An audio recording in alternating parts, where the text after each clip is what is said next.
Hello, my name is Michele, and you're listening to Profit is a Choice. Why is why so important? That's the question that we're going to talk about today as we dig into the podcast. And I really want you to think about that.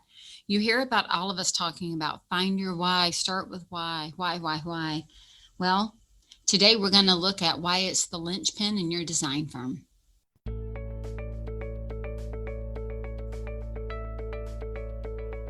Every day, empowered entrepreneurs are taking ownership of their company financial health and enjoying the rewards of reduced stress and more creativity.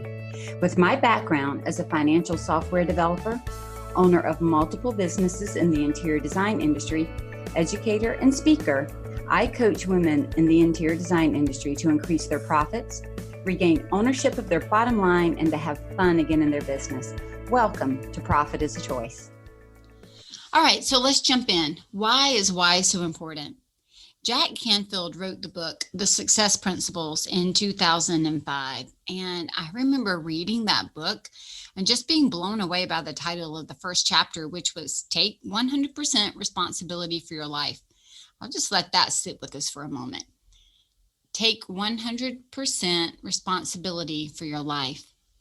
Imagine the first success principle didn't start with make money or anything else. It started with taking responsibility, and not just a little bit, but 100%. In my company, I have a tagline on all of my emails, and it says, what you own, you can change. It's true. And you've heard me say it in the podcast over and over. What we own, we can change. Why is that? Because taking complete ownership is actually freeing. Yes, I know it can also be scary, but the whole reason that we are in business for ourselves is so that we can call the shots. And at the end of the day, if we're calling the shots, we're also responsible for the score. You also hear me mention repeatedly about owning our financials and how profit doesn't happen by accident. And maybe you're thinking, well, I've made a profit and I didn't see that coming. All right, I'll give you that. It might happen on occasion.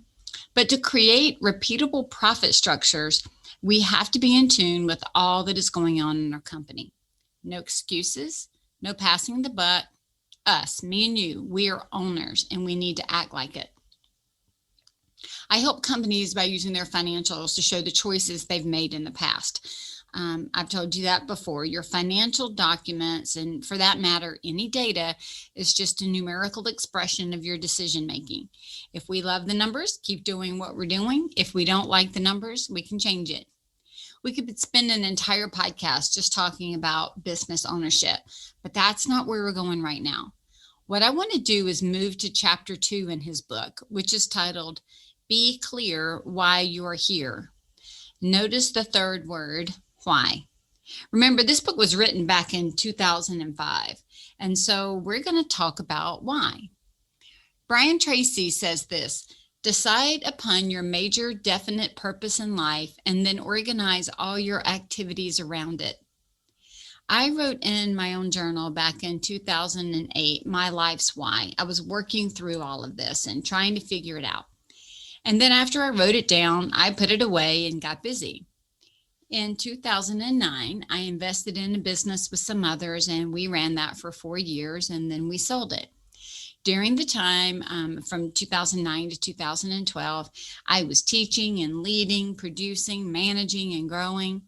And in 2012, my life was majorly interrupted with some terrible health challenges, and I needed to make some drastic changes. And I also needed a very serious operation. It sounds crazy, but to save my right arm. And these changes required me to make more drastic work and life changes. I sold the company that I was a part of, and I had to stop my other company for a bit. And as I was considering what to do next, I went on an exploration of what was possible, what would energize me and spark my joy again. We've kind of giggled about it on the podcast together about Marie Kondoing our business, really doing what sparks joy. And, just to be truthful, I was feeling like I had lost a lot. I'd lost my health. I had lost the ability to be spontaneous because of my new challenges. I'd lost the strength in my right arm, the ability to use it like I had before. And I had 2 companies that I had kind of lost due to my health issues. And I wanted to then focus on what I was going to get moving forward, not just always looking at what I was losing. So I started on a journey that had me interviewing many people, researching my options. I thought I was going to be a counselor and then found out about coaching.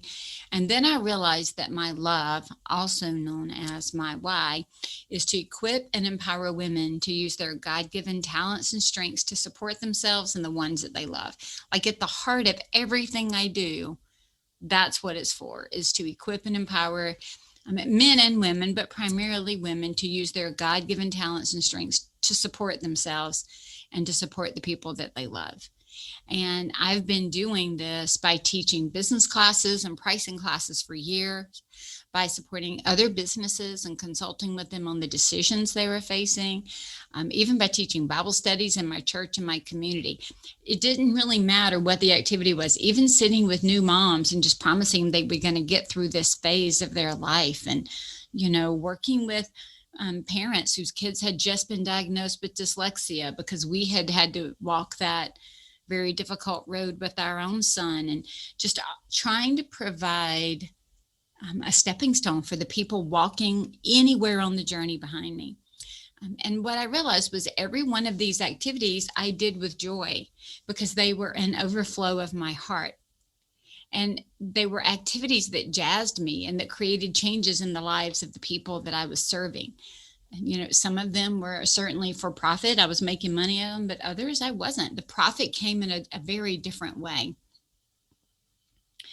And when I chose to coach, it was because it allowed me to further work within my why. In 2013, my coaching practice began after I went through coaching training.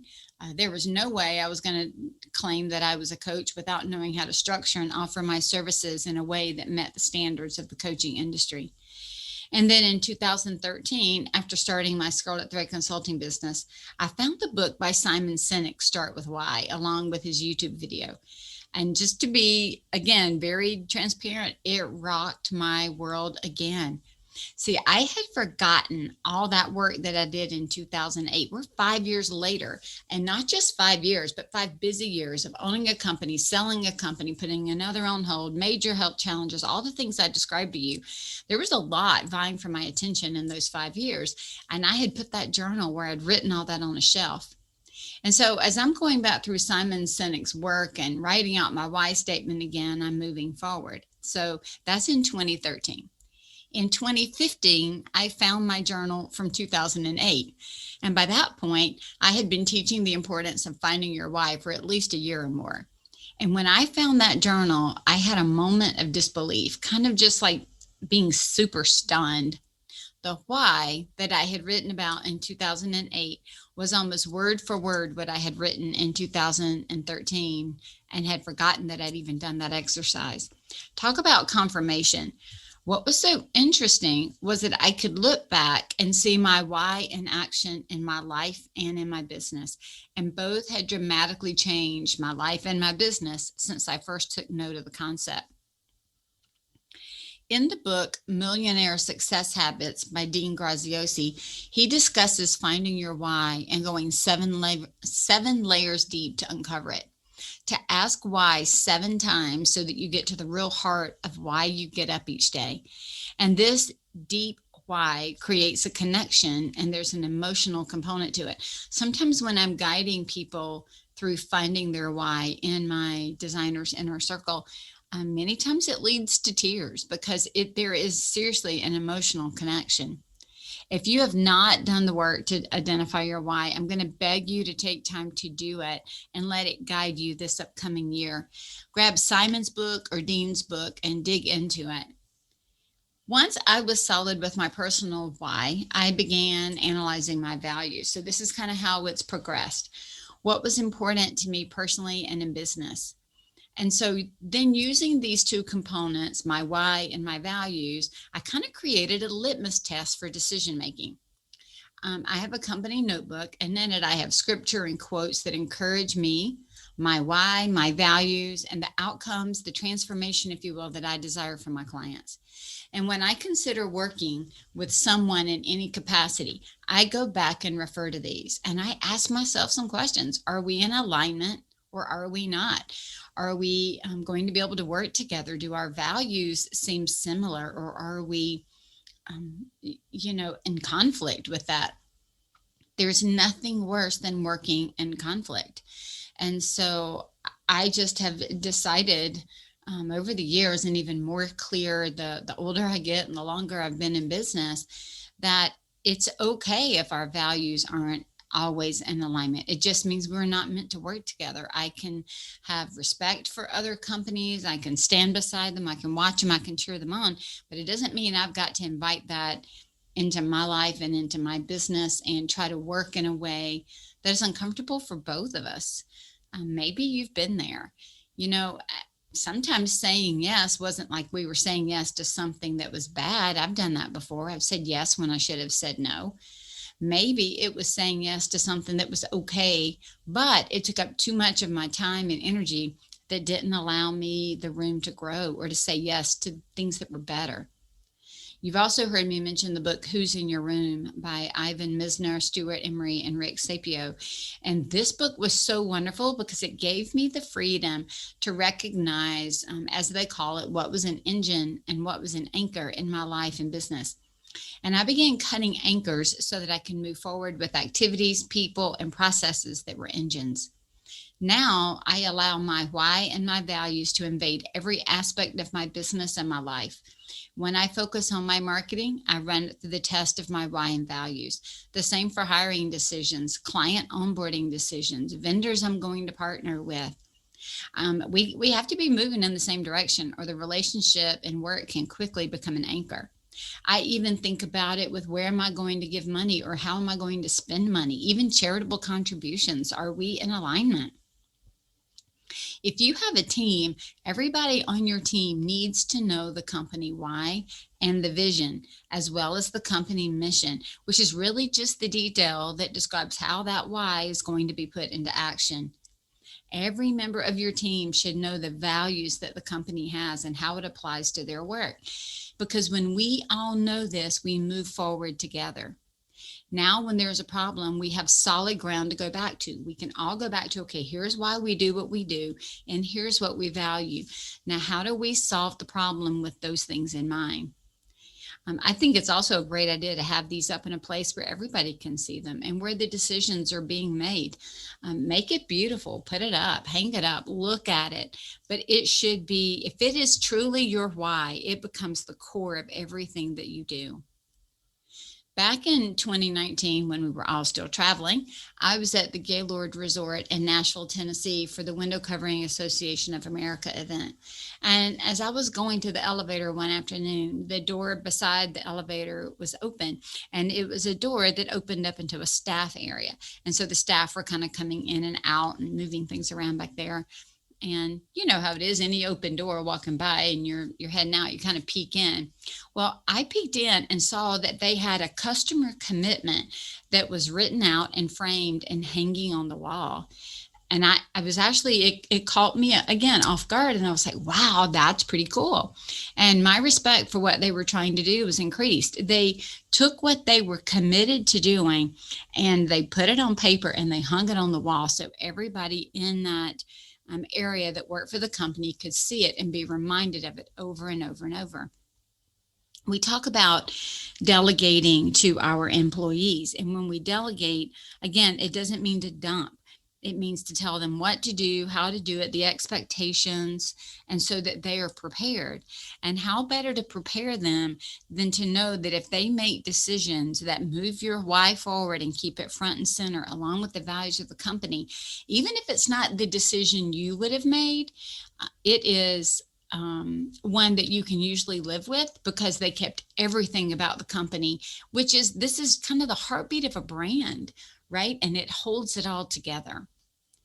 I love this. I love being able to share it. Even those that I bring on that are not full-time staff with me, I tell them, here is my why. Here is my mission and my vision. Here are the values of my company. Here's who I want to serve and how I want to serve them. So that as they work with me to build my business or to do the things that I need to have done, they are keeping in mind that we are working towards the same thing. And I would encourage you to do that. That heartbeat is so much easier to hear and to listen to when we give it voice. And so take the time to write out your why. Enlist somebody to help you if you need them to ask you questions. Sometimes Simon says to enlist a partner. I think Dean Graziosi says the same thing. Find that person who can keep asking you until you get down to the heart of what you do and why you do it. 2021 is a new year, and it's a great time to affirm the basic foundations in your business. Be clear on your why. Be clear on the 3 to 4 driving values in your company. Be clear on how you're going to implement them across all areas of your life and company. And then refer to them often when making decisions. Own the identity of your company, and then see how to begin to operate with more ease. It is my goal to help as many business owners as I can move forward with ease in their business. I think that was one of the things that I thought was interesting in the Who's in Your Room, the difference between ease and disease. Disease means without ease. And I don't want to have a business that is diseased, and neither do you. So let's build these foundational pieces of our company so that we can move forward with ease, with the litmus test that's going to help you with your decision making, just to cut through all the clutter very quickly. If you want to take this journey with me, check out my website at scarletthreadconsulting.com and fill out a discovery form. Let's get your year started off in the best way. Be intentional, because profit doesn't happen by accident.